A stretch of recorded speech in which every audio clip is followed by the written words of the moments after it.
Vamos a orar para dedicar este tiempo, que el Señor nos bendiga durante este tiempo en esta noche. Padre, te damos a ti, Señor, en esta noche toda gloria, adoración, exaltación, alabanza por tu grandeza, por tu fidelidad. Gracias porque nos concedes el privilegio de reunirnos con un propósito especial. Gracias porque nos concedes la oportunidad de, como iglesia, Señor, juntarnos para darte a ti la gloria en todo lo que hacemos, para reconocer que dependemos de ti, Señor, en todo, que lejos de ti nada podemos hacer. Por eso, esta noche queremos colocar ante tu presencia este proyecto que tenemos como iglesia. Te rogamos tu asistencia, te rogamos tu ayuda, Señor, tu dirección. Concede, Padre, que este proceso que inicia el día de hoy sea de beneficio para el reino, para la iglesia, que nos concedas, Padre amado, la bendición de poder servirte cada día de la mejor manera. Perdónanos también, Señor, porque reconocemos nuestras falencias, nuestras debilidades, y esto nos lleva, Señor, a depender cada día más de ti.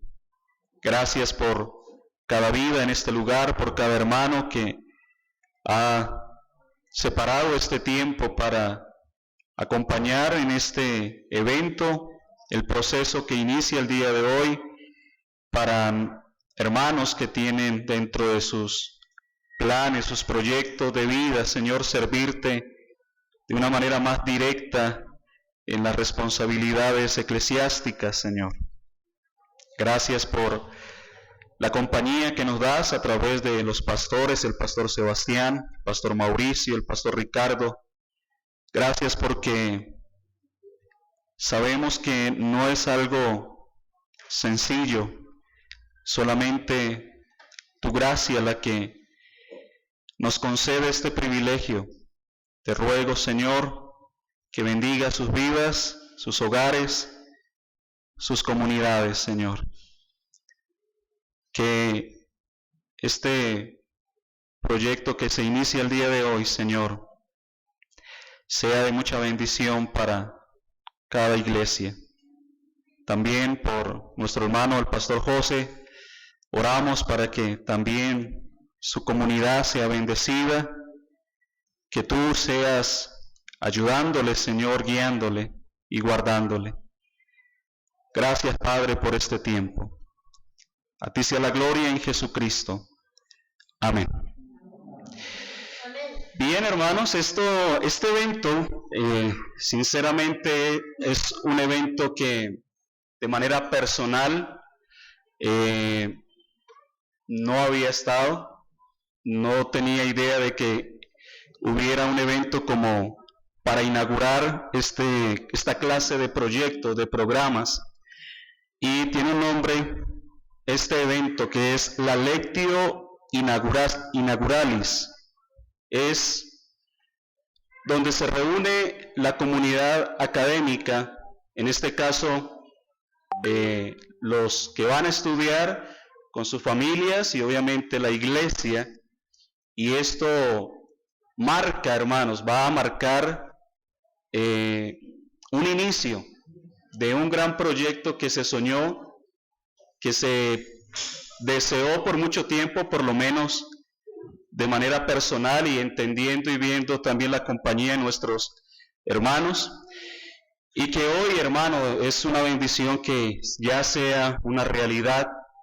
Es algo que necesitamos con urgencia, y siendo el primer ciclo de estudio, los primeros que van a entrar en este proceso de un poco más de 4 años, que al terminar este tiempo, terminemos todos este proceso, que no sea simplemente un arranque momentáneo, sino que todos los que van a iniciar este proceso el día de hoy puedan continuar hasta el final y hacerlo de la mejor manera.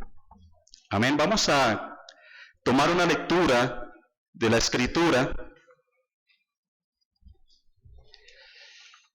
en la segunda carta a Timoteo, el capítulo 2, segunda carta a Timoteo, capítulo 2,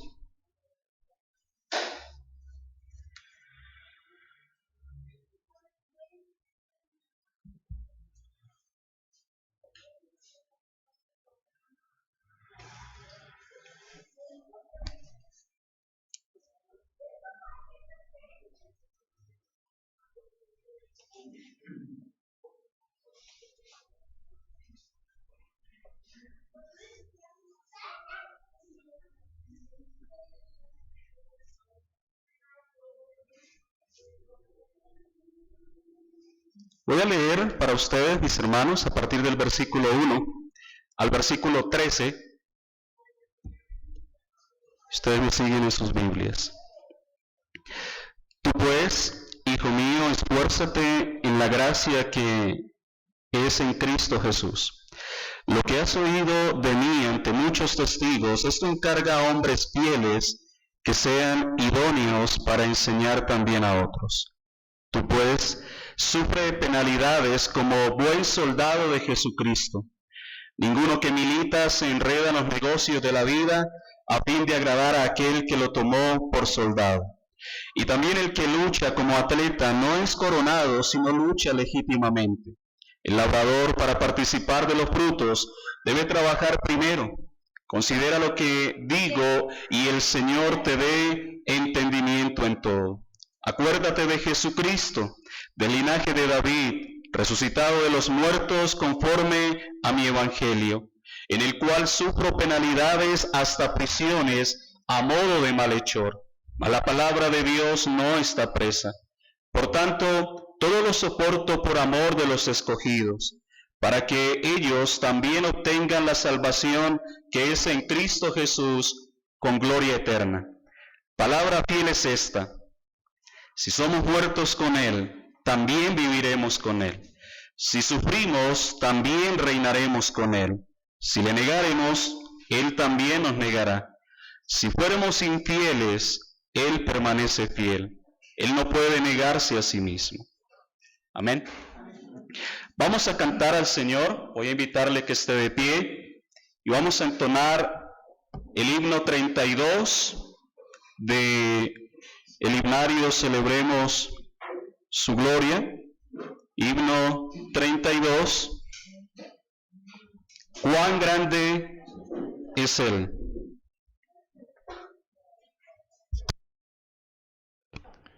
Cuán grande es tu nombre en toda la tierra. Salmo 8:9. Vamos a cantar con júbilo.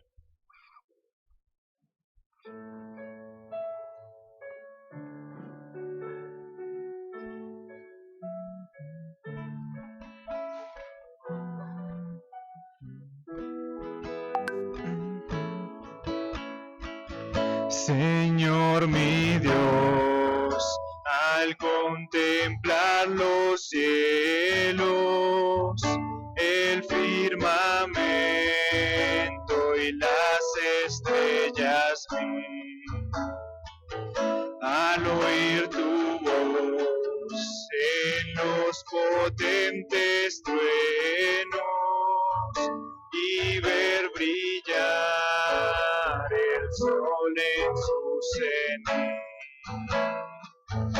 Mi corazón entona la canción. Cuán grande es Él, cuán grande es Él. Mi corazón entona la canción. Cuán grande es Él, cuán grande es Él. Al recorrer los montes y los valles y ver las bellas flores al pasar, al escuchar el canto de las aves y el murmurar del claro manantial. Mi corazón entona la canción, cuán grande es Él, cuán grande es Él. Mi corazón entona la canción, cuán grande es Él, cuán grande es Él. Cuando recuerdo del amor divino que desde el cielo al Salvador envió, aquel Jesús que por salvarme vino y en una cruz sufrió por mí, murió. Mi corazón entona la canción, cuán grande es Él, cuán grande es Él. Mi corazón entona la canción, cuán grande es Él, cuán grande es Él. Cuando el Señor me llame a su presencia, al dulce hogar, al seno de esplendor, le adoraré cantando la grandeza de su poder y su infinito amor. Mi corazón entona la canción, cuán grande es Él, cuán grande es Él. Mi corazón entona la canción, cuán grande es Él, cuán grande es Él. Pueden tomar asiento.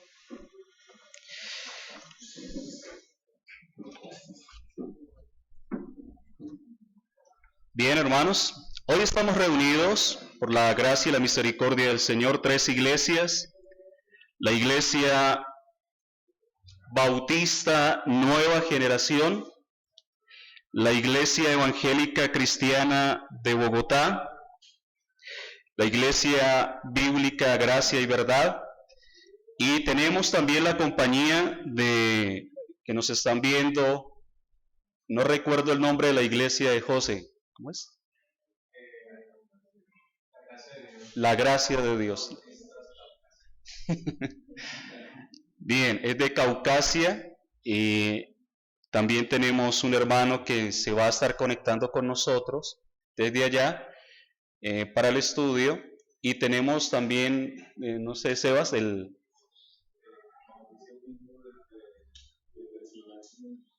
Piñal, desde el Piñal, Cundinamarca. También es un hermano que va a estar en la Escuela Eclesiástica Ministerial, que es el nombre que se le ha dado a este proyecto, a este estudio que vamos a comenzar a desarrollar con la ayuda del Señor. Los hermanos que van a participar de este proyecto, ya con algunos hemos conversado y les presentamos todo el programa que se tiene, y la persona que participa de este proyecto sale como un técnico profesional visto desde nuestro contexto en Colombia, técnico profesional en ministerio eclesiástico, ¿sí? Para que tengan una idea más o menos de cómo va a ser el desarrollo de este programa. El orden que vamos a desarrollar el día de hoy, bien, iniciamos con una oración, la lectura bíblica, el himno que ya cantamos. A continuación, el pastor Sebastián Moreno nos va a compartir una enseñanza. Al terminar él, vamos a cantar un himno. Y viene luego la presentación del programa por el pastor Mauricio Posada. Terminando el pastor, cantamos un himno más. Tenemos la presentación de los estudiantes que van a participar de este primer ciclo del programa. Y para concluir tenemos un refrigerio que vamos a compartir con los hermanos que han venido hasta este lugar. Así que, siguiendo el orden del día y aprovechando el tiempo, Pastor Sebastián Moreno nos va a compartir el mensaje de la palabra en esta noche.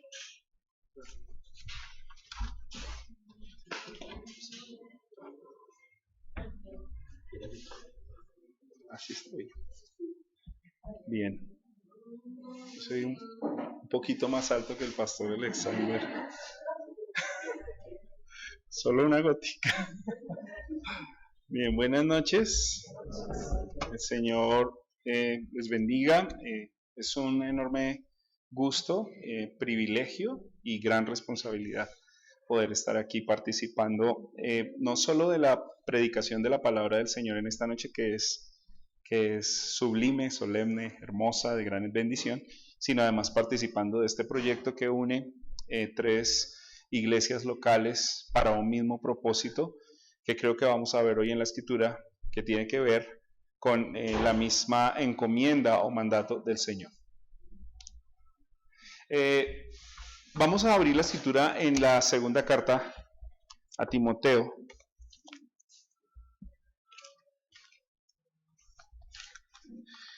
Y lo que quiero invitarles es a que veamos, ahorita con el pastor Alexander estuvimos leyendo este pasaje, pero vamos a quizás ver con un poco de detenimiento el versículo 2, y lo vamos a volver a leer, 2:2, segunda de Timoteo 2:2.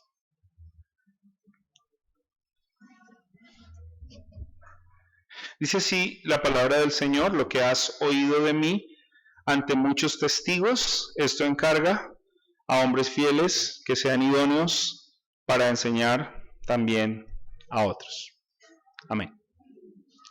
Bien, tengo que confesarles que estuve meditando estos días porque me gusta usar ilustraciones para la enseñanza, y ha sido muy difícil encontrar una ilustración para este tema en particular. He pensado, pero quiero acudir a algo que podríamos llamar, sin ser tan técnicos, más sencillo, acudir a lo natural para ver un poco el proceso del aprendizaje y cómo es que funciona. Y en lo que pude pensar y llegar a concluir para ilustrarlo es en mis propios hijos. El Señor nos ha regalado a mi esposa y a mí la oportunidad de ser padres de 3 hijos: Gabriela, Juan Manuel y Valeria, 12 años, 8 años y 6 años. Gabriela es la mayor, y con Gabriela dedicamos todos nuestros esfuerzos. No quiere decir que con los otros no, pero de pronto con Gabriela fuimos más dedicados, más sobreprotectores seguramente. Pero nos hemos dado cuenta ahora con mi esposa, con el menor, que es Juan Manuel, que hemos tenido una gran ayuda. Y la gran ayuda es que casi que por naturaleza inherente al ser, Gabriela se ha vuelto maestra de sus otros 2 hermanos. Y eso nos ha ayudado muchísimo. Con la primera tuvimos más dificultades para que aprendiera a leer y a escribir. Con la segunda, un poco menos. El tercero parece que nació aprendido. Parece que tiene un chip avanzado. Tiene 2 maestras que todo el tiempo lo están corrigiendo. Y esta ilustración sencillamente la estuve pensando y concluyéndola porque muestra de manera natural ese proceso de aprendizaje continuo del ser humano. El ser humano siempre está aprendiendo, pero también siempre está enseñando, y siempre quiere hacer esto, aprender y enseñar. Ahora, lo que la Escritura nos va a mostrar es que Dios, en su infinita sabiduría, decidió que esta misma forma funcione en el desarrollo de la iglesia. Personas que aprenden, pero no aprenden solo para sí mismas, sino que aprenden para enseñar a otros. Ahora, contrario a mis hijos que tienen motivaciones egoístas y que todo el tiempo pelean, creo yo que en la iglesia debe ser diferente, ¿cierto? No hay motivaciones egoístas y no todo el tiempo estamos peleando, sino que tenemos una meta clara, y es glorificar el nombre de nuestro Señor Jesucristo. Yo titulé esta noche a esta enseñanza un encargo solemne. Un encargo solemne. Recordando el contexto en el que está escrita esta carta, la segunda carta de Timoteo, es la segunda carta que escribe el apóstol Pablo a su discípulo, y muchos han dicho que tiene, y estoy de acuerdo, que tiene una gran carga personal o un gran detalle de cosas que son quizás muy íntimas.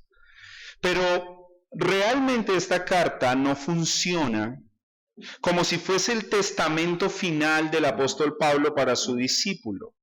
No funciona de esa manera. Si funcionara de esa manera, sería algo así como que voy a morir y ahora que no sé quién me va a reemplazar, venga, escribo esto y tienen que hacerlo. No.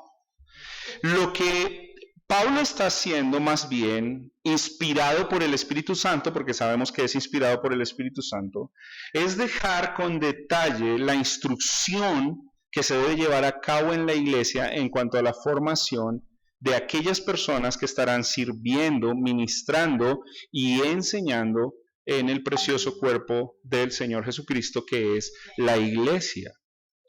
No es algo que surge de una carga emocional para Pablo, sino que más bien es la instrucción que el Señor ha dejado para Pablo.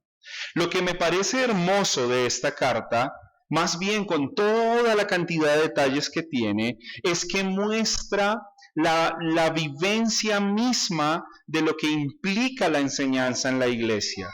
No la desconecta de la vida de la iglesia. De hecho, esta carta está cargada de detalles muy personales y de nombres muy detallados que hablan de la interacción de Pablo con las personas a las que él enseñaba. De una manera quizás resumida o de conclusión, yo pudiese decir lo siguiente, que la dinámica de esta carta es de un tono personal con un carácter pastoral y una aplicación eclesial. Es de un tono personal con un carácter pastoral, pero una aplicación eclesial. Se ha denominado a estas cartas las cartas pastorales.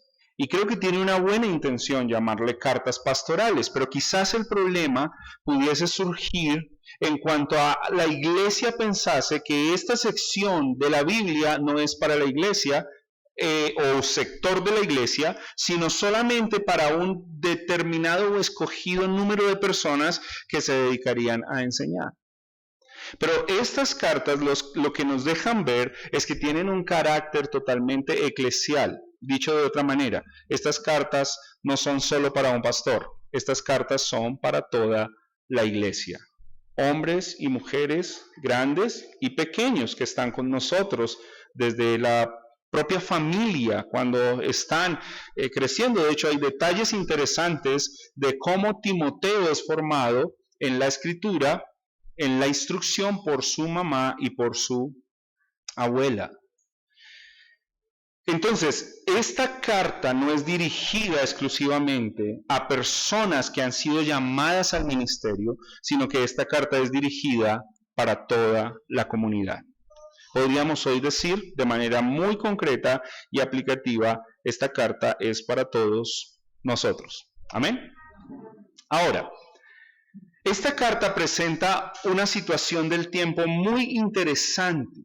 Les dije hace unos minutos que Pablo no está improvisando con esta carta, no está haciendo un testamento final. Algunos creen que pudiese ser una de sus últimas cartas. Después de esto viene la muerte para Pablo. Y por lo que quiero decirles, o lo que quiero enfatizar en cómo Pablo está estructurado en una línea de tiempo interesante, es basado en este versículo, pues este versículo por lo menos abarca como mínimo 4 generaciones.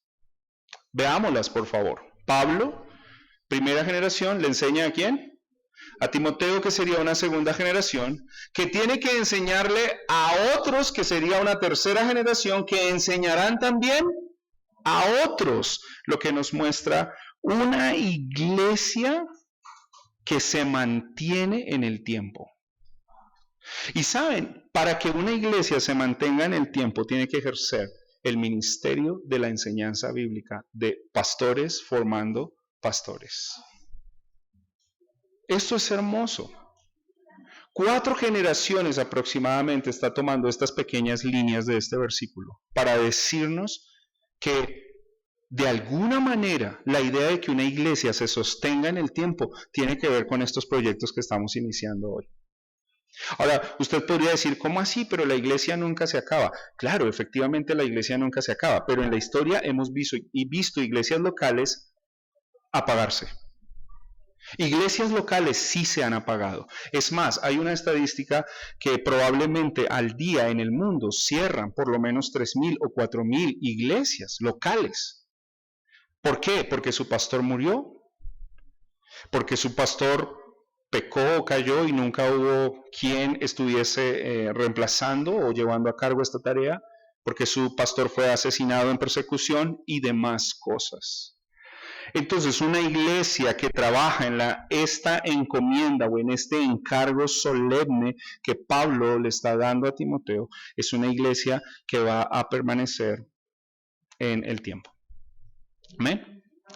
Lo que has oído de mí, dice este versículo, ¿qué es lo que había oído Timoteo?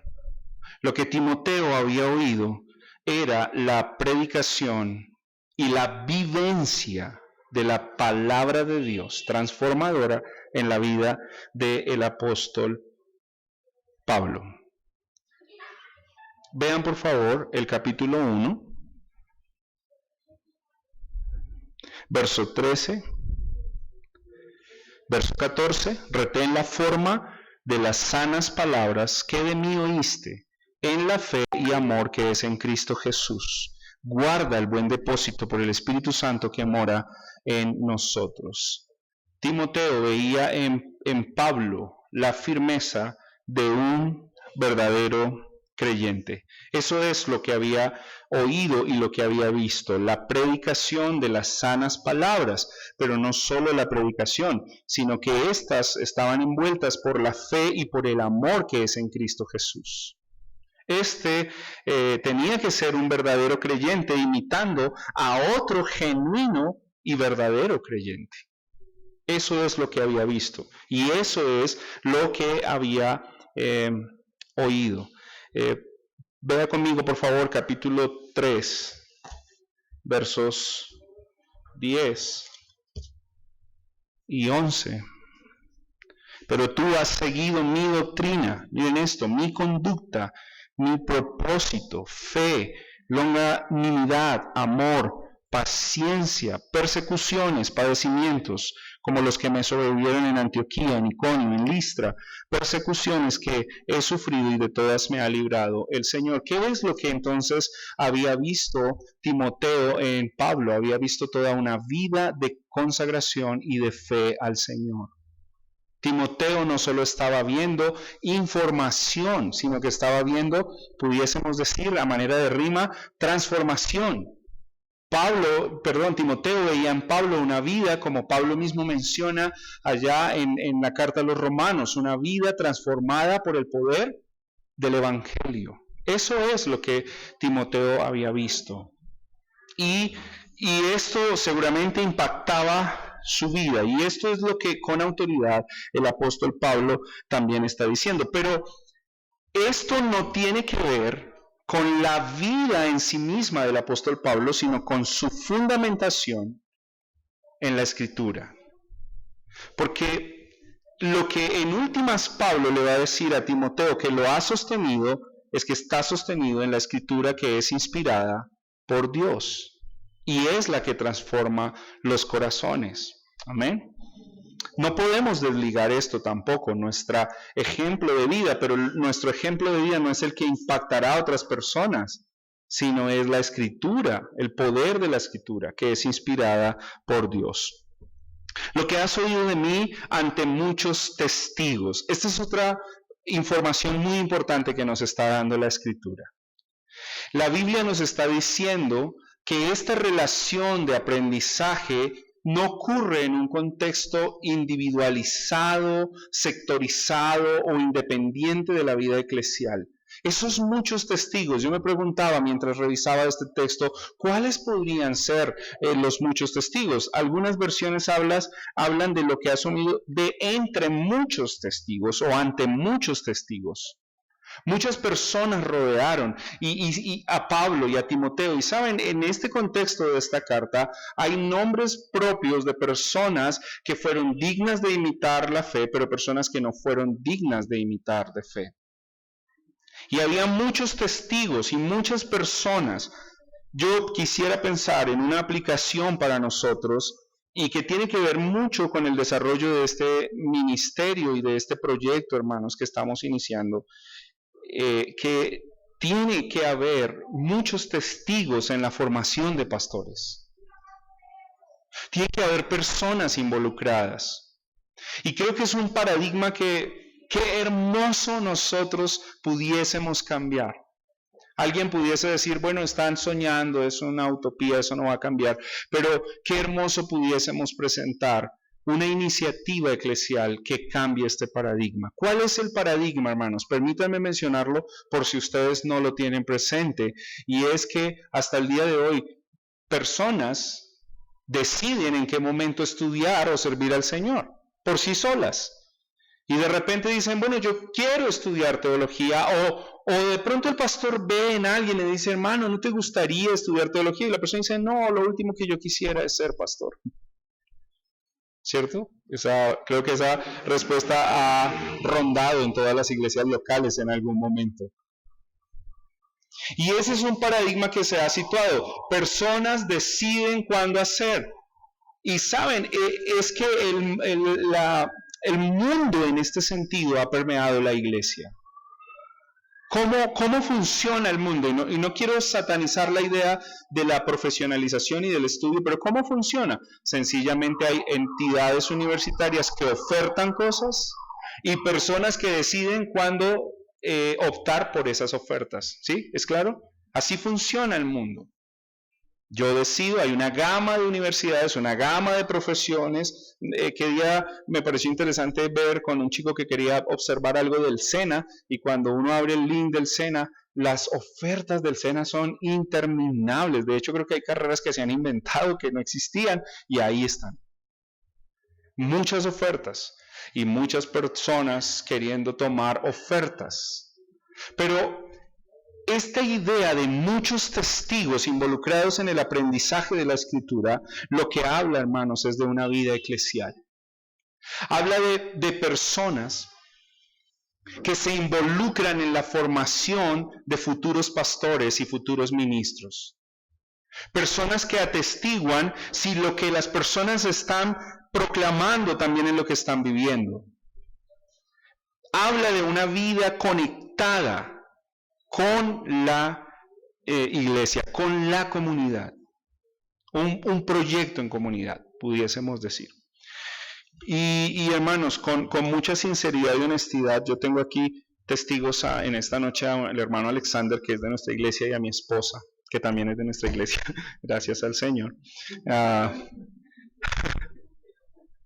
Que yo le doy gracias al Señor por la vida del pastor Mauricio en este sentido, en su aprendizaje hacia nosotros, porque yo nunca lo pensaba como un proyecto eclesial, como que siempre pensaba, bueno, lo importante es que yo esté capacitado para enseñar a la iglesia. Y los hermanos, pues no les importa si yo estudio o no, o dónde estudio, o cuándo estudio, o qué estudio. De repente un día les digo que voy a estudiar psicología y ellos van a decir amén, y filosofía, y amén, y matemáticas, y amén, y no les va a importar si lo hago o no lo hago. Pero hemos venido aprendiendo que esto es un proyecto de muchos testigos y que muchas personas deben estar involucradas. Qué hermoso cuando los futuros ministros se certifican en la vida de la iglesia. Y la iglesia ora, y la iglesia se involucra, y la iglesia apoya. Hermanos, hasta financieramente, muchos hermanos que quisieran estudiar no lo pueden hacer porque literalmente en su economía no está, no puede hacerse. Pero qué bueno cuando como iglesia nos preparamos y preparamos a otros y apoyamos a otros para que sigan esta tarea con fidelidad de enseñar a otras personas. Amén. Esto encarga. Este es el encargo solemne, y este encargo solemne está en esa dinámica no solo de hombres que tienen que ser fieles, sino que están basados en la demanda de un Dios que es fiel y que es veraz, y que ha instituido su palabra que es fiel y que es veraz. Entonces, ¿qué se espera de sus mensajeros? Que sean fieles y que sean veraces.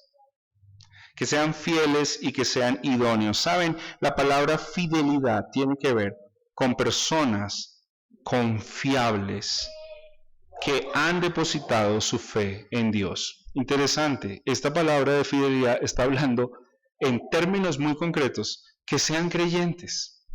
Es decir, es posible que hay personas que aspiran al ministerio que no son creyentes. Y de esto hay mucho. Personas que se paran detrás de un púlpito y ellos mismos no creen lo que están enseñando. Se necesita personas fidedignas que crean en el Dios que los ha llamado, que sean personas de fe, que sean personas de fe. Amén. Idóneos, dignos. Esta palabra también me pareció muy interesante, que sean adecuados para esta labor. Adecuados y dignos, hombres de fe. ¿Qué dice 1:5? Miren esta alusión que hace Pablo, hablando de la fe. 1:5, trayendo a la memoria la fe no fingida que hay en ti. Timoteo era un hombre de fe. Cuando Pablo observó a Timoteo, vio que su fe no era ¿qué? No era fingida. Era una fe genuina, la cual habitó, miren esto, otra vez el tema generacional. Primero en tu abuela Loida y en tu madre Eunice, y estoy seguro que en ti también. Una fe genuina que se va transmitiendo de generación en generación. ¿Y qué necesitamos, hermanos? ¿Por qué necesitamos que la iglesia, todos nosotros estemos involucrados en estos proyectos? Porque dice el apóstol Pablo, hablando a la iglesia en Éfeso, allá en Hechos 20, que de entre nosotros mismos es posible que se levanten lobos, hombres mentirosos. En nuestras clases de taller en Biblia aprendíamos hombres que no son en verdad, que no son transparentes. ¿Y dónde se va a saber que son hombres en verdad, de una sola pieza? No estoy diciendo que no fallan, sino que cuando fallan reconocen sus errores. Que cuando fallan se someten a la disciplina eclesial, no salen corriendo. Porque entre otras cosas, otras de las tristes anécdotas que hay que contar de las iglesias, es que muchos hombres son enviados a seminarios a prepararse y cuando regresan para irse a servir en otra comunidad. Y esto es triste. De hecho, es algo que hemos pensado y que queremos plasmar. Qué bueno que de nuestras propias iglesias locales se fundamente y se forje los nuevos ministros que servirán al Señor. No porque creamos que otras personas no lo pueden hacer bien, más bien porque creemos que es responsabilidad de la iglesia hacer esta labor. Amén. Hombres fieles, e idóneos y que cumplen un propósito. No solo reciben el depósito de la fe, sino que lo transmiten a otros con fidelidad. Y podríamos decir que el Señor en el tiempo ha hecho que este versículo se cumpla, porque por eso tú y yo estamos hoy aquí. Si no fuese así, no habíamos recibido depósito de fe, transmisión de fe, sino porque Dios ha usado hombres fieles que también han enseñado a otros. Amén. Amén. Mis hermanos, que el Señor nos ayude, que como iglesia podamos actuar en esta función de producir maestros, en el sentido del sacrificio que hay que hacer en la enseñanza, entendiendo que es Dios quien llama y es Dios quien constituye a los maestros para la iglesia. Tenemos la tarea de transmitir estas verdades del Evangelio, generación tras generación.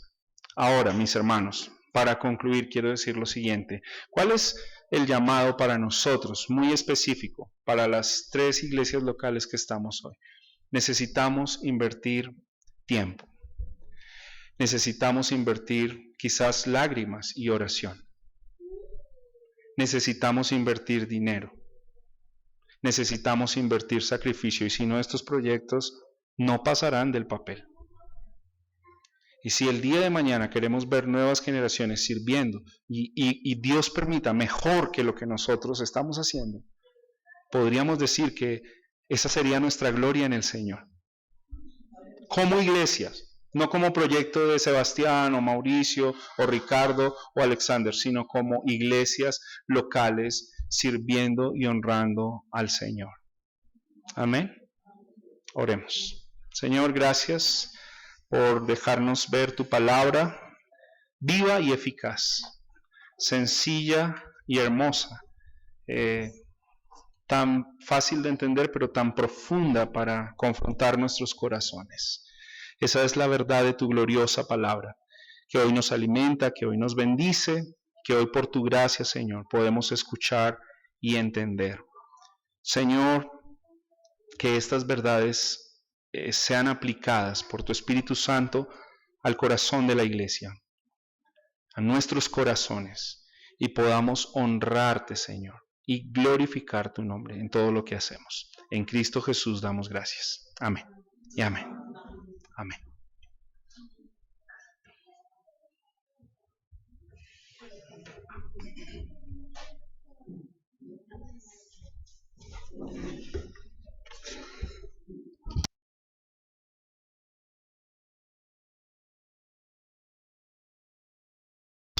Bien, hermanos, damos gracias al Señor por esa palabra que creo es bastante importante, que como iglesia, porque como decía el pastor Sebastián, no es un asunto de un individuo, aquí no es un tema de quién aprende más, de quién sabe más, o de algo solamente que es intelectual, sino de todo un proyecto que tiene que ver con el reino del Señor, con el avance del reino, y que aquel que aprende tiene que entender que aprende no para creerse superior, sino para servir, para que sea útil a la iglesia, que sea útil en medio de la iglesia. Entonces, esas concepciones que muchas veces se arrojan de pensamientos que van orientados solamente al individuo como tal y no al gran proyecto de Dios con relación a la iglesia.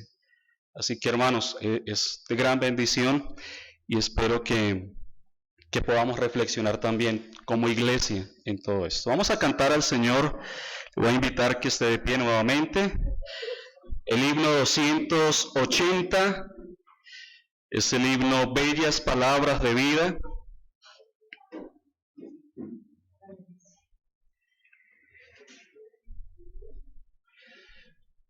Cantamos al Señor. Las palabras que yo os he hablado son espíritu y son vida. Juan 6:63. Cantemos con gozo.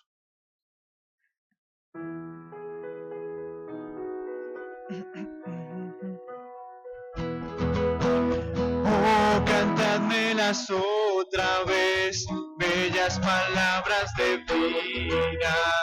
Hallo en ellas mi gozo y luz, bellas palabras de vida, sí, de luz y vida, son sostén y guía.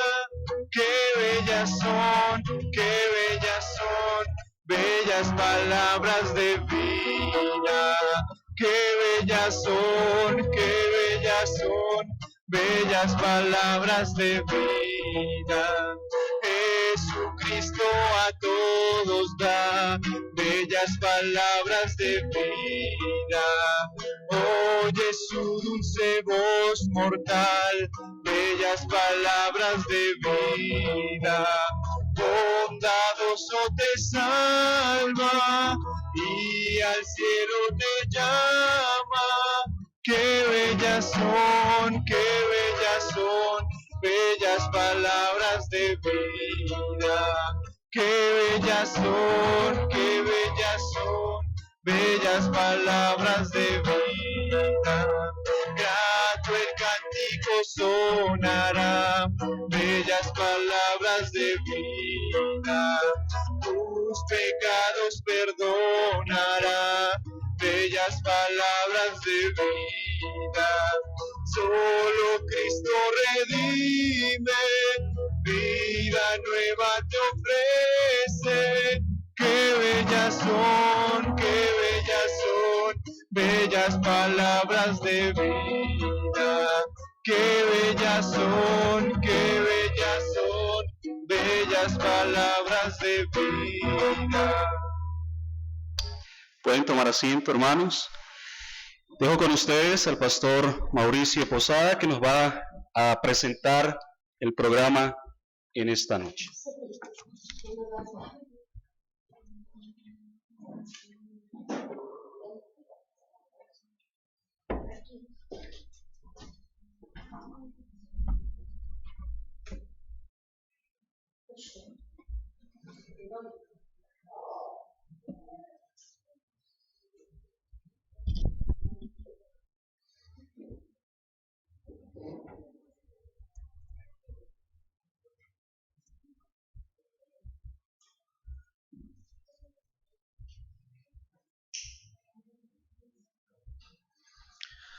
Bien, buenas noches a todos.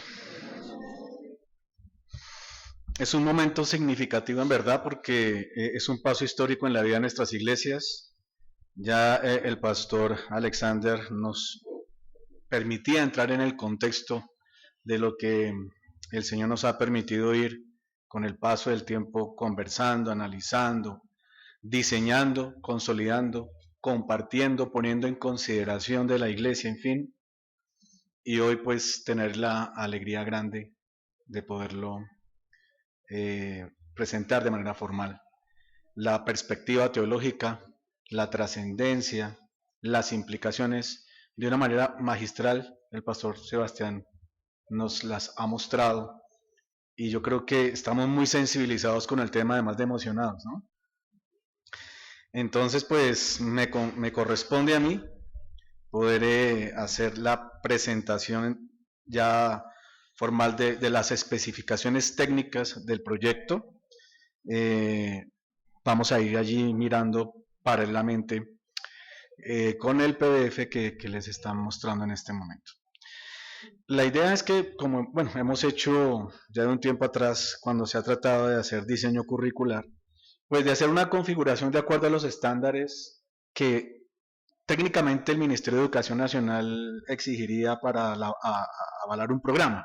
Ahora, nosotros sabemos que no somos una institución educativa como tal y por tanto, tal cosa, aunque el programa lo ameritara, hay una infraestructura que aún no tenemos para eso, ¿cierto? Pero, dado el caso de que más adelante haya lugar a hacer algún proceso formal ante el ministerio, alguna homologación de estudios, en fin, pues hemos hecho un esfuercito desde el principio para poder poner en el estándar correcto lo que queremos hacer. Entonces, esa fichita que ustedes ven ahí es uno de los formatos estándar que en Colombia los programas académicos presentan para poder comprender de qué se trata y qué condiciones comporta para su desarrollo. Esa es la razón por la cual lo hemos hecho así desde el principio, pero a la vez son elementos que sirven para hacerle al proceso un seguimiento correcto y que toda la comunidad educativa, como bien explicaba el pastor Alex, que son los estudiantes, los directivos, la planta docente y las familias, entre las cuales están los hermanos de la iglesia, pues puedan articularse y podamos todos tener un horizonte claro sobre lo que estamos haciendo. Entonces el programa, como ya les han anticipado, es técnicamente o se nombra de manera técnica como un técnico profesional en ministerio eclesiástico. ¿Por qué técnico profesional? Esto tiene que ver con la intensidad horaria, tiene que ver con la manera, con el porcentaje de contenido teórico y práctico que implica. Técnico profesional significa que no tiene demasiado desarrollo teórico, que tiene un importante énfasis en lo práctico, pero no es tan básico como si fuera un programa técnico simplemente. Tampoco es tan complejo como si fuera un programa profesional, ¿correcto? Se mueve dentro del ámbito de la teología ministerial porque concretamente esa es la necesidad a la que queremos apuntar en nuestras comunidades. Es un pregrado.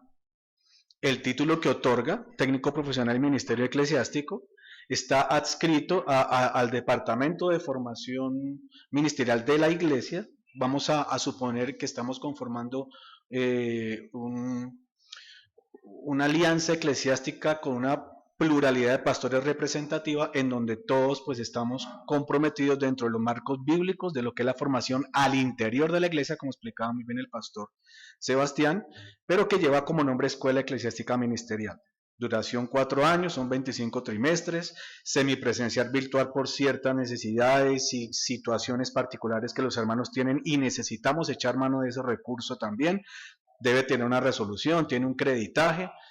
En cada trimestre se desarrollan 2 materias, una el día jueves, una el día viernes, de 7 a 9 de la noche. Tiene un costo básico que ya ustedes les han socializado en el contexto de las iglesias.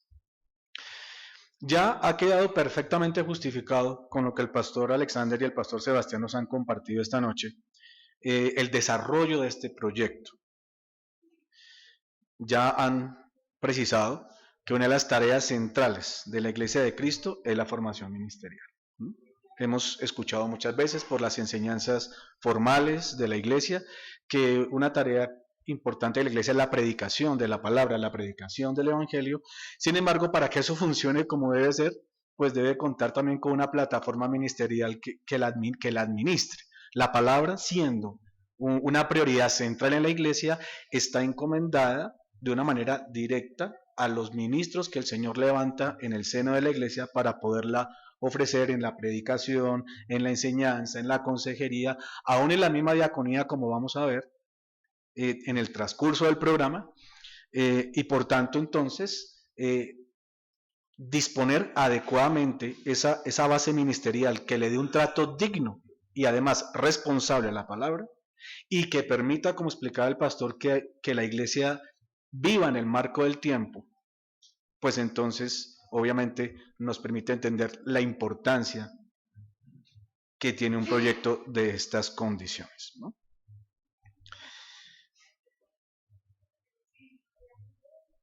Base bíblica es la que hemos venido manejando desde el principio del evento, haciendo énfasis en la importancia que los pastores tienen de esforzarse en la gracia, no solo en el sentido del cultivo personal de la fe, de la responsabilidad que tiene en cuanto a estar constatando permanentemente su profesión de fe y su ejercicio ministerial, sino que dentro de eso, pues por supuesto, está el hecho de que su trabajo en la iglesia debe incluir, ¿no? Debe incluir la posibilidad de formar con el paso del tiempo y a través de los medios adecuados a los ministros que habrán de servir en la comunidad o al servicio de la comunidad también hacer otro tipo de actividades que pueden ser también fuera de la iglesia cuando se hacen labores con otras comunidades, tal vez cuando hay proyectos misioneros, en fin. Entonces en la iglesia local los pastores son gestores y administradores de ese proceso porque tiene esas implicaciones tan importantes dentro de el cuidado que debe haber, no solo para la ordenación de ministros en una iglesia, sino para la forma como ese proceso debe tener un curso sano y natural dentro de las dinámicas vitales de la comunidad.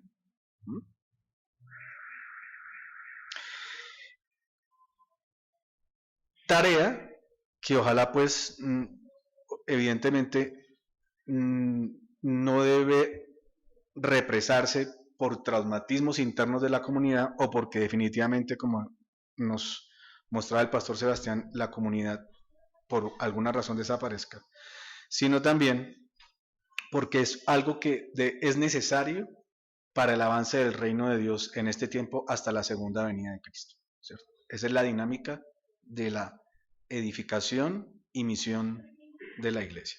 Fidelidad e idoneidad es algo que no se puede constatar en una universidad común y corriente, ¿verdad? Esos son elementos que solamente pone Dios por su espíritu en el creyente, que le hace miembro en la comunión de los santos en el marco del evangelio en el seno de una iglesia, y también que se constatan a la hora de poder ver la posibilidad de que alguien se consagre al ministerio.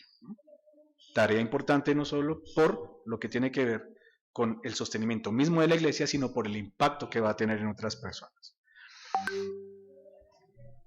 Ahora, otra cosa importante es la supervisión, que los hermanos candidatizados también van a tener, no simplemente como para estarlos vigilando a ver si se portan mal, sino también por el respaldo que ellos necesitan en el camino para que no pierdan el ánimo, para que se mantengan en su compromiso, para proveerles hasta donde sea posible los elementos que necesitan, la consejería, en fin, oración, como acaba de decir el pastor Sebastián, muchas cosas importantes que son clave para la supervivencia, no solo del estudiante, sino del programa, ¿no? Ahora, si la institución de formación que conocemos como seminario o instituto bíblico es tomada en cuenta en un proceso de formación de ministros, como suele pasar en muchas iglesias, será útil y pudiera tener sanos resultados siempre y cuando se conciba como una instancia auxiliar.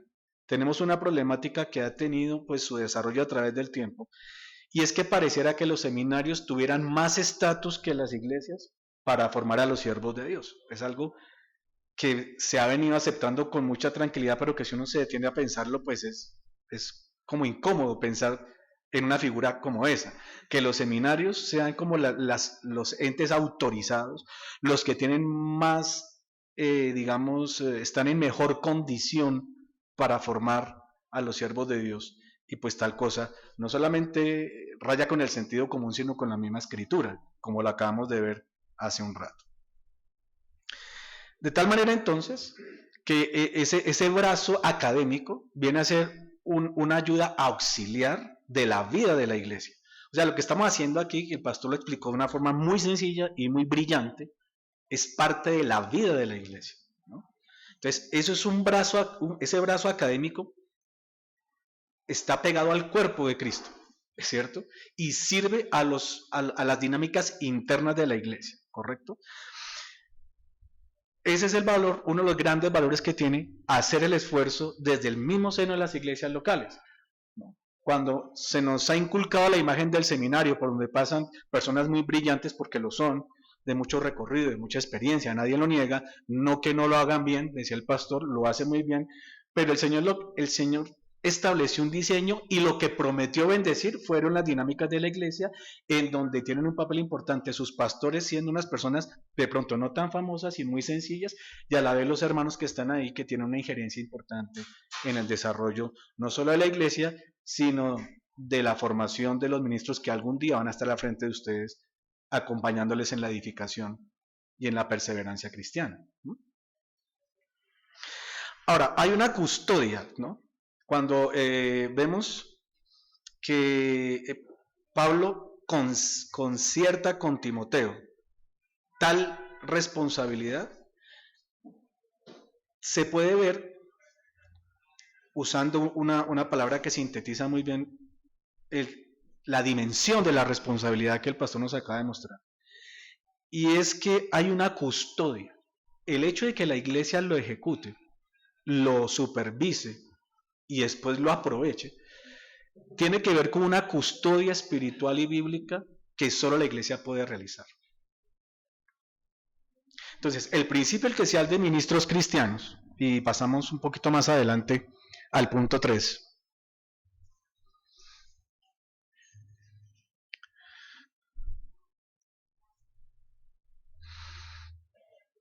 El principio eclesial de formación de ministros cristianos, así como la necesidad que la iglesia tiene actualmente de contar con ministros de la palabra, es lo que ha dado lugar a la conformación del proyecto Escuela Eclesiástica Ministerial.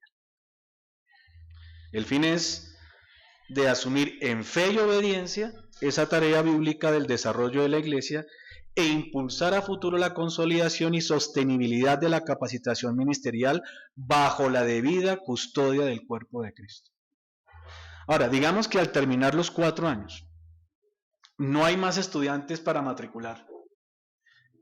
Y si pasa medio año y sigue la iglesia sin candidatos para matricular en el programa, y pasa 1 año, o pasan 2 años, pues durante 2 años la escuela eclesiástica ministerial no va a funcionar. ¿Qué les parece eso? Preocupante, ¿no? Pero a la vez eso es coherente con lo que nos acaban de enseñar hoy. Porque resulta que en el afán de tener siempre un grupo de estudiantes para iniciar un periodo académico, es lo que hace que esos estudiantes toque sacarlos de cualquier parte. ¿Cierto? Para mantener vivos esos programas, porque son para eclesiásticos, porque hay que pagar salarios, hay que pagar una serie de elementos infraestructurales, pues siempre hay que tener gente estudiando a ellos, si no, pues evidentemente, por lógica diría uno, pues se acaba la institución académica y se acaba el programa, dirían, si no hay más estudiantes, pues fracasamos. No, fracasamos cuando metemos cualquier persona a estudiar para poner cualquier persona a enseñar. Entonces es preferible que cuando al Señor le plazca levantar obreros para la mies, pues ahí habrá otro periodo académico de la Escuela Eclesiástica Ministerial. Esto es para que nos concienticemos de la importancia que tiene responsabilidad de los pastores y de las iglesias, tomarse en serio, orar al Señor y ver cómo poco a poco vamos posibilitando la identificación, formación y ordenación de ministros en una iglesia. No crecen en los árboles, ¿no? Crecen en la iglesia y se demoran en aparecer. Eso tiene un proceso demorado en formarlo y tiene mucha trascendencia ordenarlo, reconocerlo formalmente en una iglesia.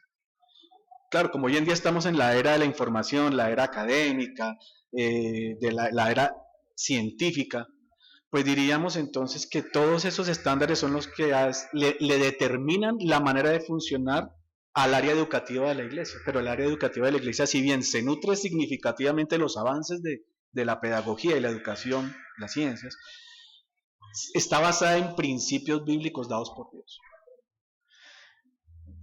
Por esa razón también es que le compete a la iglesia decir cuándo hay alguien que pueda perfilar a un ministerio, para ver cuándo hay alguien que pueda perfilar a un programa en sagrada teología, ¿cierto?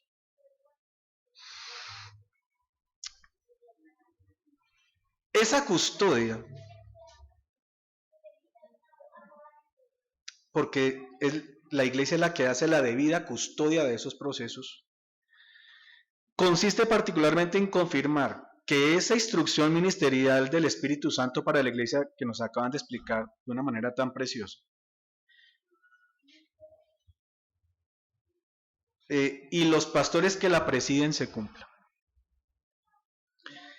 Encargando esa herencia apostólica, ojo a esta palabra, únicamente a hombres fieles e idóneos. Porque eso es lo que la Biblia enseña. Ese encargo no puede ser sino únicamente para hombres fieles e idóneos. No hay gente famosa, no hay gente con muchas habilidades, no hay gente con nombre extranjero, ¿cierto? No hay gente que tenga, no sé, mucha popularidad. No, es únicamente para gente fiel e idóneo. Y pudiera ser que mucha gente que es masivamente reconocida como eminentes académicos o excelentes maestros, no sean fieles, por lo menos, a una fe verdadera, al Señor, ¿cierto? Entonces, esa custodia es lo que la escuela asume en el lema que tiene el logo, ¿no? El logo hay un texto en latín, que es el texto de la segunda carta a Timoteo, capítulo 2:2. Haec commenda fidelibus hominibus. Esto encarga a hombres fieles. Tal cosa, tal lema, que representa el propósito teológico y vocacional del proyecto, siempre debe estar presente. Siempre debe estar presente. Entonces, tomando en cuenta que al presente nuestra iglesia local, o nuestras iglesias locales, no tienen tal infraestructura y la planta docente que implicaría, digamos, para poderlo hacer dentro del marco que lo hemos propuesto, pues ha sido muy pertinente y conveniente hacer esta alianza intereclesiástica, que nos deja en una muy buena posición de ver este proyecto como una posibilidad real, aunque en el camino, ¿verdad? Podríamos decir que esta primera propuesta y esta primera fase es como un piloto del proyecto que con el paso del tiempo pues va a ir tomando un poco más de contextura y todo, pero ya estamos, podríamos decir que contamos con una base suficiente para poder mover el proyecto de acuerdo como se ha pensado. Entonces esa alianza eclesiástica, en acuerdo confesional con la Confesión Bautista de Fe, nuestras comunidades pueden empezar entonces a cubrir esa necesidad, consolidando progresivamente el sistema de formación ministerial en la iglesia. ¿Qué significa eso? Que la puesta en marcha del proyecto es a la vez una especie de estrategia educativa para las mismas iglesias, para mostrar primero que sí se puede. Se puede porque Dios ha dicho que hay que hacerlo, y si Él dice que hay que hacerlo es porque se puede hacer. Se debe hacer, pero a veces nosotros tenemos muy poca, ¿cómo diríamos?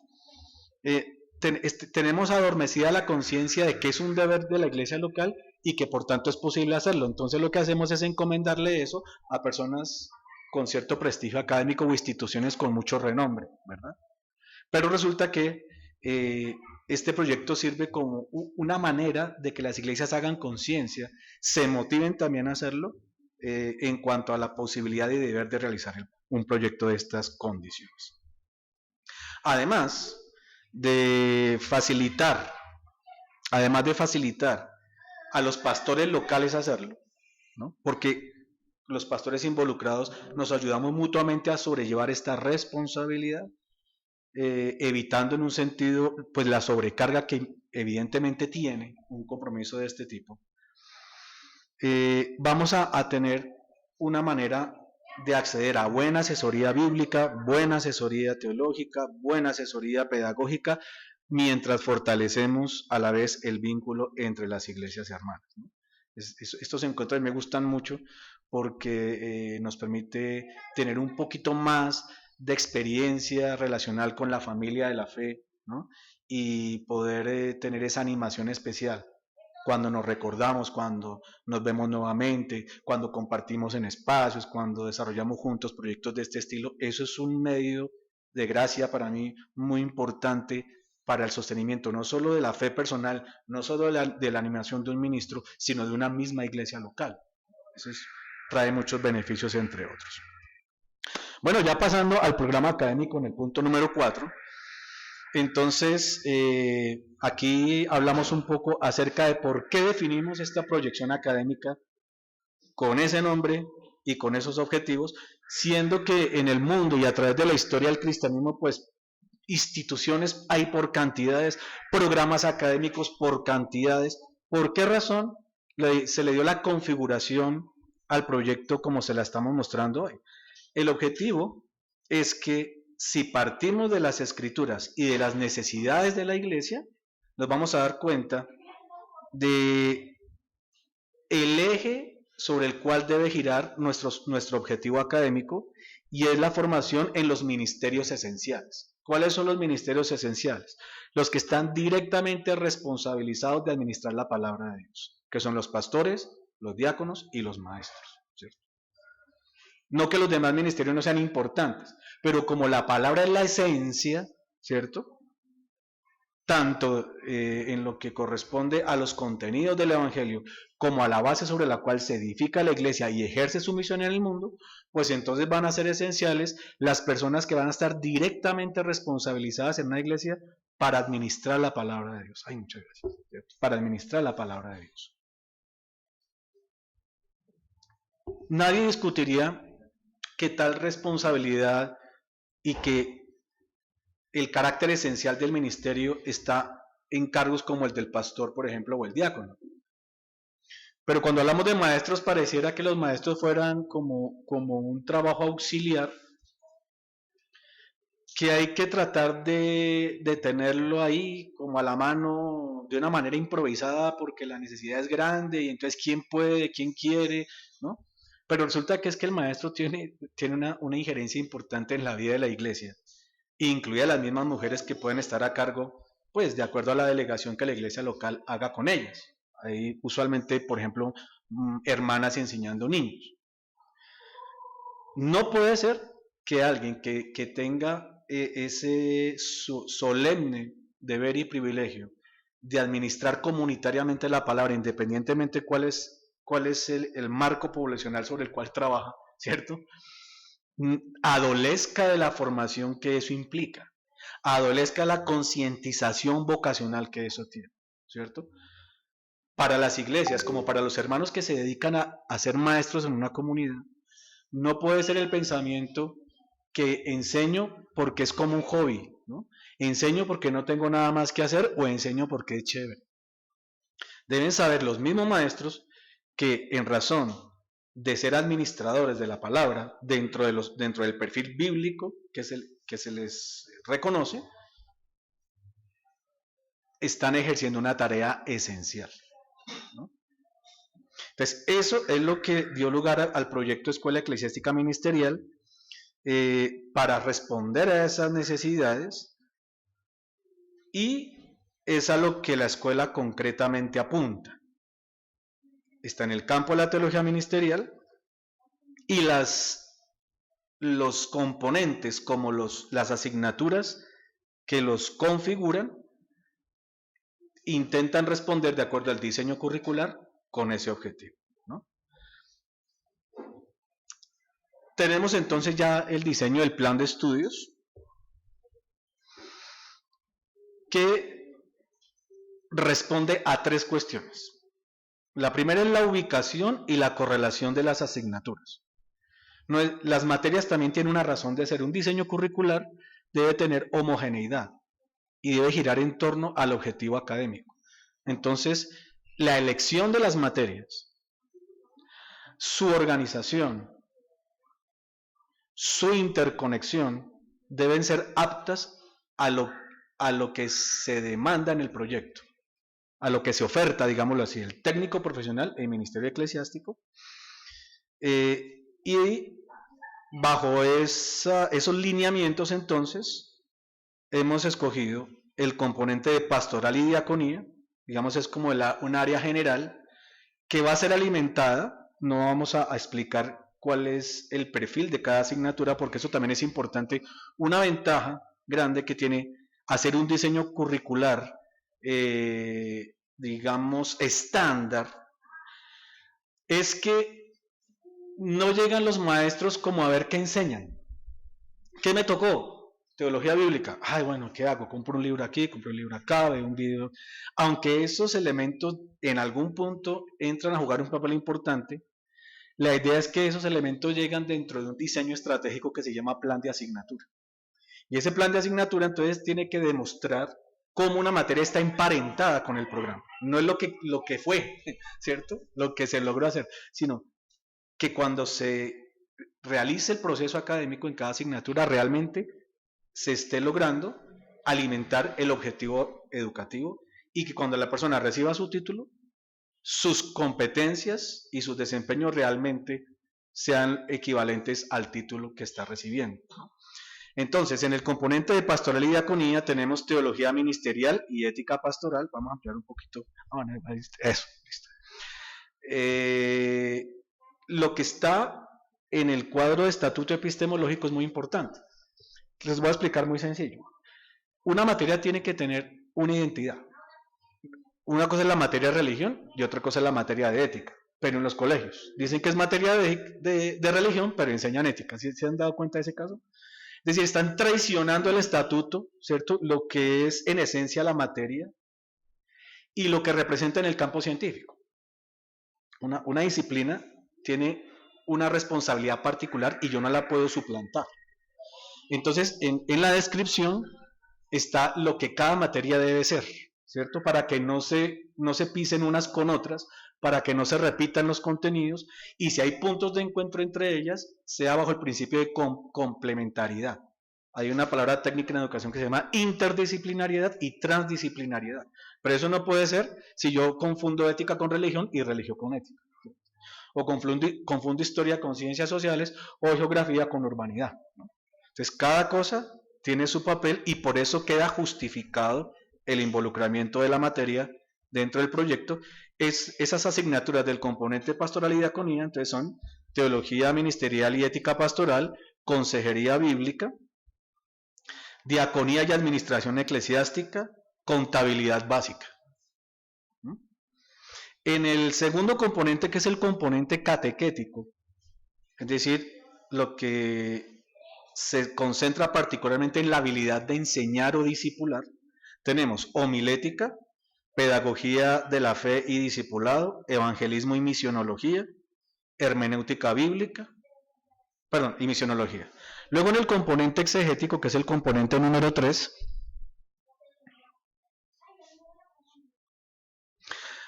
ahí tenemos hermenéutica bíblica e introducción a las lenguas bíblicas. Ahí explicamos que no es particularmente cursos puros de hebreo y griego, pero en razón de que el ministro, el maestro, trabaja con el texto bíblico, para un estudio formal y una explicación formal de la Biblia, sí es muy importante tener la referencia de las lenguas bíblicas. Aquí lo que vamos a hacer, aquí sí vale la pena explicar un poco, es introducir a los estudiantes en el mundo de las lenguas bíblicas para que leyendo los textos, es decir, va a aprender a leer en griego y en hebreo, aunque no pueda interpretar como un erudito, va a aprender a leer los textos en griego y en hebreo,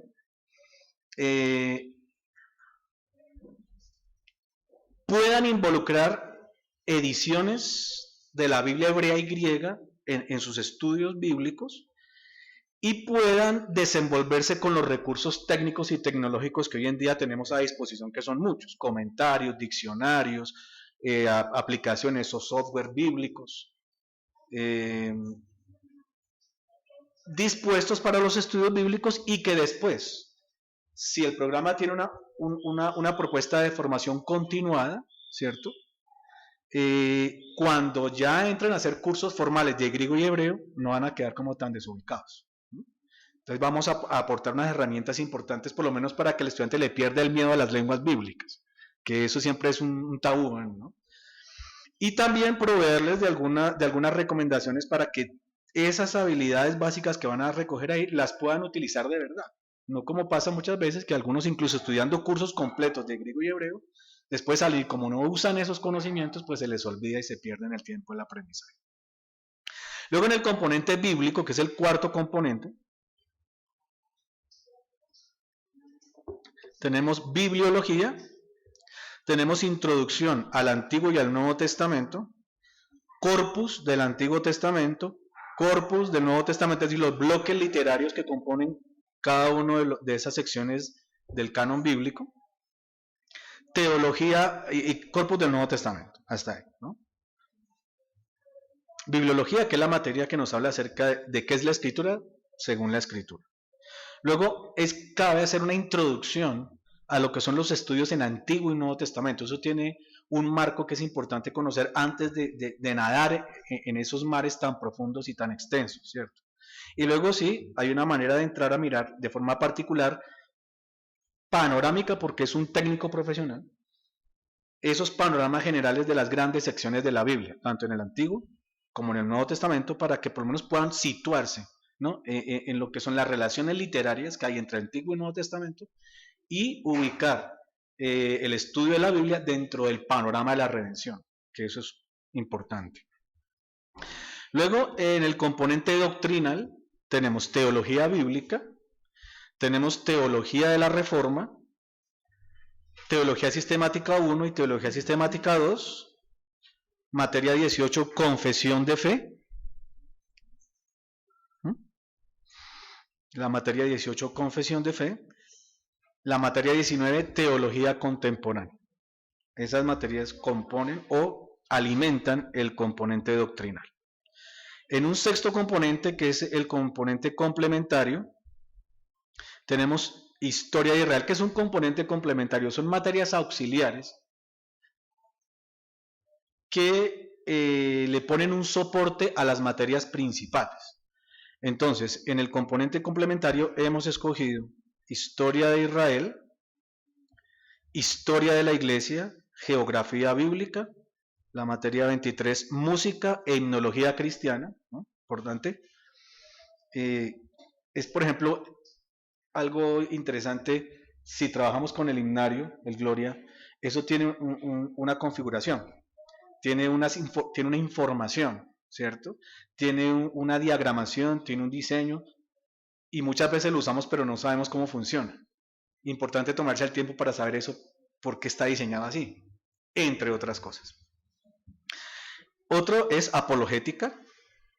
Y finalmente en el componente investigativo, pues tendríamos investigación y redacción de trabajo de grado, que ya puede aprovecharse para poder ayudarle a los hermanos un poco a que desarrollen las habilidades lectoescritoras, que es uno de los cocos en los programas académicos. Por eso hoy en día las universidades ya gradúan a la gente que hagan un diplomado, que hagan un video, ¿cierto? Que dirijan el tránsito ahí en la Caracas ¿no?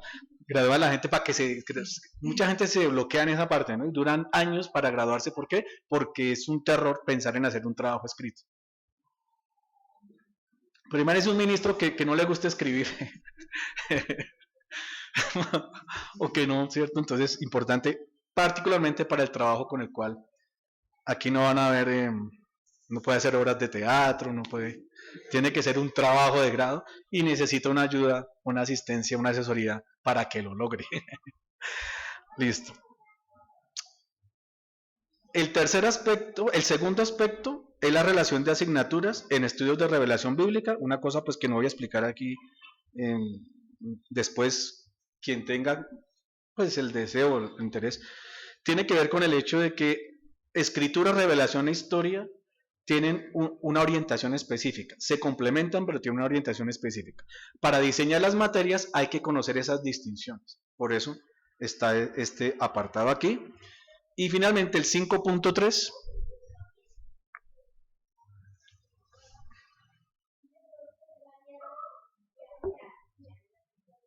ya tenemos la programación y la secuencia de asignaturas. Las asignaturas que yo les mostré, se las mostré de acuerdo a un componente al que pertenece. Aquí en el programa y la secuencia está el orden en que esas materias se va a ver y el tiempo en el que se van a ver, ¿sí? Entonces ahí está el plan de estudio, la programación, año, trimestre y día. Como pueden ver, cada trimestre tiene 2 materias. Quiere decir que en 3 meses habrán visto esas 2 materias. Una en la jornada del jueves y una en la jornada del viernes. Ya quedó asignada la carga académica del primer trimestre. La primera materia, Teología Ministerial y Ética Pastoral, a cargo del reverendo Ricardo Cárdenas. Hermenéutica Bíblica, a cargo de este servidor. En el segundo trimestre, el primer año, quedó programado el primer año, segundo trimestre, Diaconía y Administración Eclesiástica, con un diácono de nuestra iglesia, que es el diácono Camilo Merchán. Pedagogía de la Fe y Discipulado, a cargo de Mauricio. Confesión de Fe, a cargo del pastor Alexander, en el tercer trimestre. Y homilética, a cargo del pastor Sebastián Moreno. Entonces, están las primeras 6 materias del año 1, con los docentes que van a estar a cargo del proceso. Después, todas las materias que les acabo de mencionar hace un rato, están ya distribuidas de acuerdo a cada año y de acuerdo a cada trimestre, como pueden ver. Ahí pueden ir moviendo el PDF hasta el final para que se den cuenta cómo estaría configurado todo el proyecto en lo que corresponde al plan de estudios, ¿sí? No sé si de pronto alguien quiere, hasta aquí, ya concluyendo, hacer alguna pregunta, alguien tiene alguna inquietud, algún comentario. Perfecto. Listo. Ya lo que tiene que ver con el perfil del aspirante es algo que los pastores han venido socializando, que el pastor Sebastián nos ha venido sustentando con la explicación bíblica que nos ha dado. Ya con un poquito más de tiempo, sus pastores van a ir explicándoles cuáles son los elementos que caracterizan a la persona que técnicamente, bíblicamente, aplicaría un proyecto como este, cuál sería su margen de acción, el perfil del egresado, es decir, en qué estaría en condiciones de hacer, en términos generales. Ahí hay un error que hay que corregir. La duración del programa ya la conocemos, los costos del programa también creo que los han venido socializando. Cada iglesia también va a establecer políticas, ¿no?, para poder ayudar a los hermanos a manejar el tema. Vamos a ver cómo. El tema de los costos, pues evidentemente es para manejo de infraestructura. Si alguna vez necesitamos contar con la asistencia de un docente distinto a los que están en este momento involucrados, pues de pronto es importante poderle dar una ofrenda para el transporte, la gasolina, no sé, y cuestiones que implique el desarrollo del programa, alguna compra de libros y otras cosas, pues es importante tener una base económica, y a eso es que irá destinado el recaudo en el proyecto. Y los requisitos de admisión son los papeles que habitualmente pues se necesitan para poder hacer la inscripción. Ya está listo el formato de inscripción. Agradecemos a la hermana Andrea, que nos va a prestar un trabajo cooperativo en el ámbito de la Secretaría Académica. Ya nos ayuda a desarrollar el formato de inscripción. En estos días vamos a estar en contacto con los estudiantes para explicarles cómo será el proceso, y que por favor oremos mucho para que la próxima semana, conforme a la voluntad de Dios, del papel a la práctica.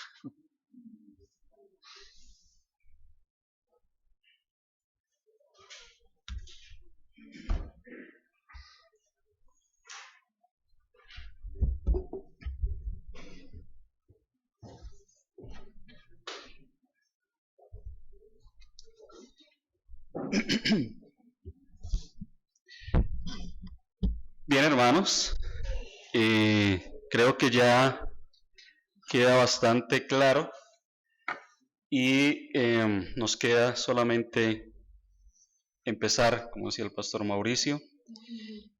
Vamos a ponernos de pie un momento, vamos a entonar un himno.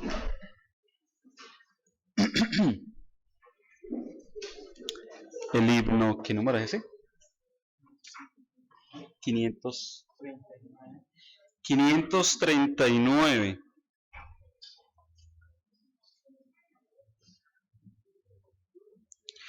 Firmes y adelante, himno 539. Pelea la buena batalla de la fe. 1 Timoteo 6:12. Vamos a cantar con entusiasmo.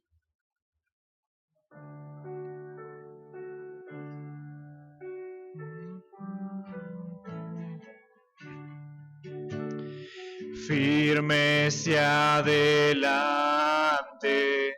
huestes de la fe, sin temor alguno, que Jesús nos ve. Jefe soberano, Cristo al frente va, y la regia enseña, tremolando está. Firmes y adelante, huestes de la fe, sin temor alguno, que Jesús nos ve. Al sagrado nombre de de nuestro adalid. Tiembla el enemigo y huye de la lid.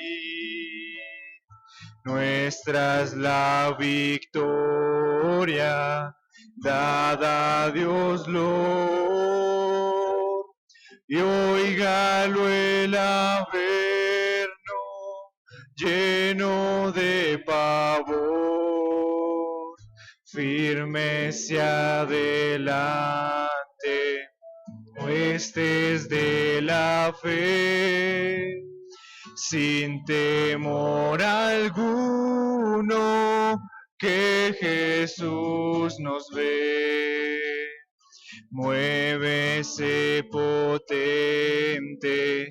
la iglesia de Dios, de los ya gloriosos marchamos en pos. Somos solo un cuerpo y uno es el Señor. Una es la esperanza y uno nuestro amor. Firme hacia adelante, huestes de la fe, sin temor alguno, que Jesús nos ve.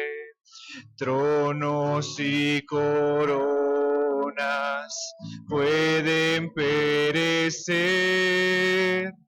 de Jesús la iglesia constante ha de ser. Nada en contra suya prevalecerá, porque la promesa nunca faltará. Firme hacia adelante, huestes de la fe, sin temor alguno, que Jesús nos ve. Amén. Pueden tomar asiento, hermanos. Y firmes hacia adelante los que vamos a estar presentando en esta noche, quienes inician este primer ciclo de estudio en la Escuela Eclesiástica Ministerial. Desde la Iglesia Bíblica La Gracia de Dios en Caucasia, donde pastorea el hermano José Cortés, va a estar participando de este curso Jefferson Ramiro Bustos. La Iglesia Evangélica Cristiana de Bogotá, donde pastorea Pastor Sebastián Moreno. Tenemos a la distancia también a Mauricio Pinto, quien va a estar también participando de este proceso de estudio. Pero también de la iglesia local aquí en Bogotá, el pastor está ubicado en Molinos, ¿sí? En Molinos está la iglesia del pastor Sebastián, y de allí viene nuestro hermano Alexander Ariza, quien va a participar del proyecto aquí en Bogotá. Le vamos a invitar que pase aquí al frente. De la Iglesia Bautista Nueva Generación también va a estar nuestro hermano Gustavo Ruda, donde pastorea Pastor Mauricio Posada, Pastor Ricardo Cárdenas. Nuestro hermano Gustavo Ruda va a estar participando también del proceso para que los vayamos conociendo aquí sin miedo, que aquí no mordemos. El perro está arriba guardadito. Sigue Alexander Azteca. De la Iglesia Bíblica Gracia y Verdad, de la iglesia local, tenemos la participación del hermano William Rodríguez. Pase por aquí, hermano, al frente. El hermano Oscar Perdomo, el hermano César Cuadrado y el hermano Julián Rodríguez, de la Iglesia Bíblica Gracia y Verdad. Esos son los hermanos que van a iniciar junto con aquellos que están a la distancia y se conectarán con nosotros en este proceso también de la Escuela Eclesiástica Ministerial. Este es, ¿cómo? 2 semanas. ¿Dos hermanas? Ah, ¿quiénes son? Perdón que no, yo soy machista. No, mentira, machista no soy.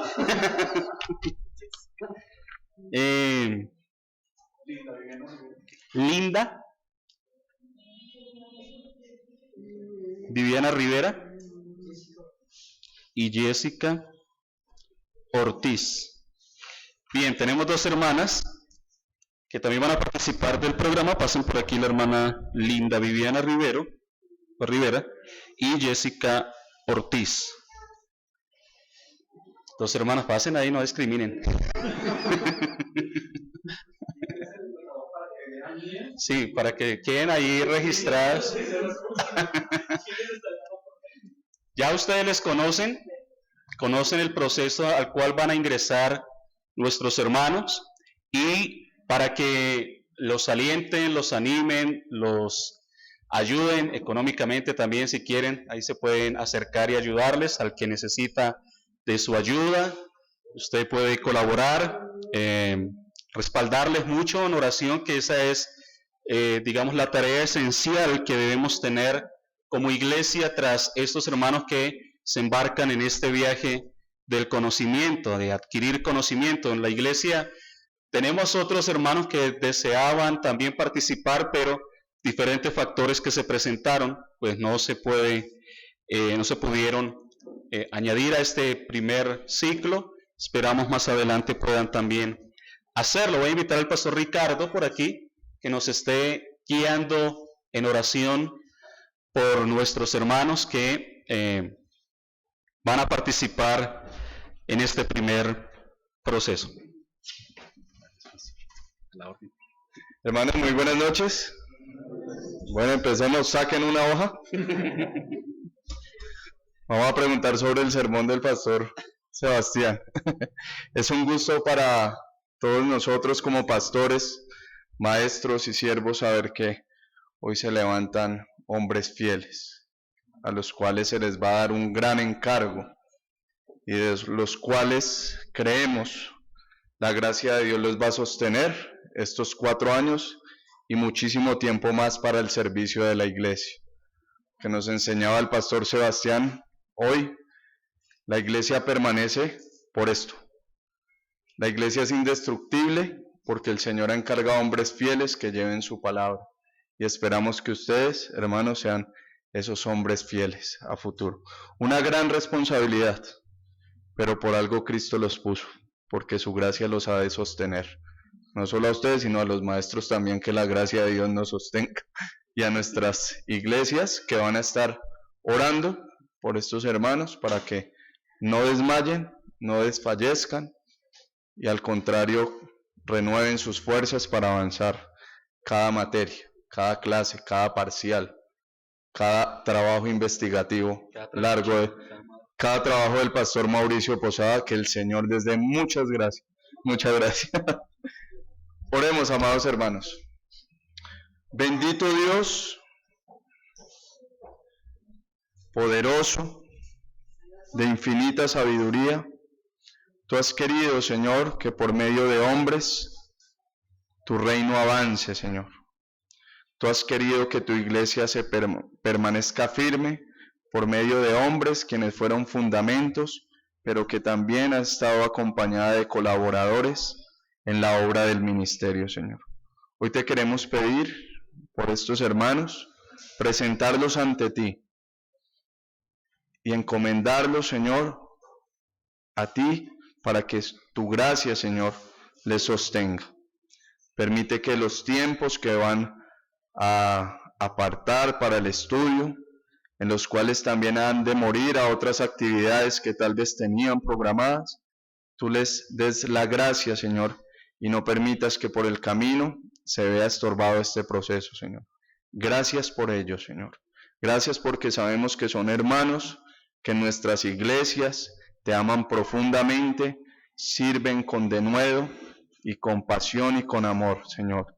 Y te pedimos que esa pasión y ese amor no se apaguen por el camino, Señor. Al contrario, creemos que tú eres un Dios poderoso, lleno de gracia y misericordia, y para esta labor darás en abundancia para que puedan avanzar y a futuro culminar para que encarguen a otros hombres fieles y sirvan de apoyo a nuestras comunidades, Señor. Hoy los entregamos a ti, también todo el proyecto, los maestros y todos los que han de estar acompañándonos, Señor. Nuestras iglesias también en oración y que a futuro tal vez tengamos una reunión de celebración de graduación y en ellas te demos a ti toda la gloria, porque esto es para ti, para que te lleve la gloria. A ti, Cristo, que nos acompañes. Amén y amén. Hermanos, bienvenidos y adelante.